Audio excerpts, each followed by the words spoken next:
Russian tycoon Oleg Deripaska's aluminum empire has taken up a U.S. offer for relief from sanctions and announced his resignation from the board and a reduction of his stock holdings to less than 50%. The changes were announced on April 27 by Deripaska's Yen holding company, which owns 48% of Rusal, the largest aluminium producer in Russia and the second largest worldwide. Government imposed sanctions on Deripaska, Yen, and Rusal along with dozens of other Russian business and political elites earlier this month, prompting a collapse in Russia's stock market and plunge in the ruble. Rusal's stock fell by half after the sanctions were imposed, with investors fearing the company would be unable to stay in business. The sanctions bar Rusal from doing business in the United States or with U.S.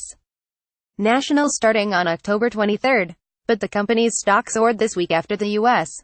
Treasury announced on April 23 that it would consider lifting the sanctions against Rusal if Deripaska gave up control of the company. The Treasury said the sanctions were aimed at Deripaska and other people who have benefited from their close ties to the Kremlin and were not intended to hurt the hardworking people who depend on Rusal. The path for the United States to provide sanctions relief is through divestment and relinquishment of control of Rusal by Oleg Deripaska, the Treasury said. It was not immediately clear whether Deripaska's agreement to step down from EN's board of directors and reduce his stock holdings to below 50% would satisfy the Treasury's demands for removing Rusal from the sanctions list.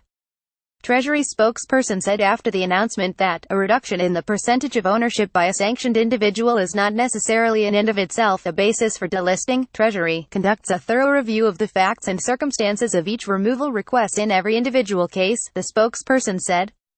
Reuters, citing sources familiar with the matter, reported that Rusal was planning to go beyond the measures announced on April 27 and will soon appoint a fully independent board and new management team in hopes that the United States will remove it from the sanctions list.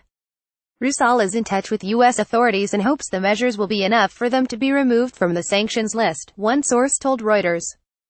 EN also said that it had asked the United States to extend a May 7 deadline it has given banks to divest or transfer debt, equity, or other holdings in the company. Without the extension, EN's ability to maintain its listing on the London Stock Exchange will be affected, it said. By adding Deripaska's businesses to its specially designated nationals blacklist, the first time Washington had done so with a publicly listed Russian firm, the United States effectively choked off their access to the international financial system. Rusal, the largest part of Deripaska's empire and the world's biggest aluminum producer outside China, has seen customers stop buying its aluminum, and while the company's creditors have scrambled to offload its extensive debts.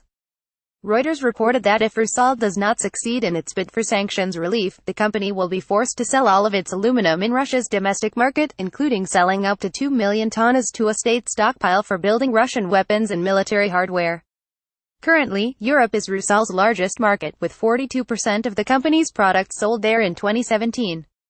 Reuters said Rusal had already stopped shipping aluminum outside of Russia and was awaiting word from the Treasury's Office of Foreign Assets Control (OFAC) before it would resume exports.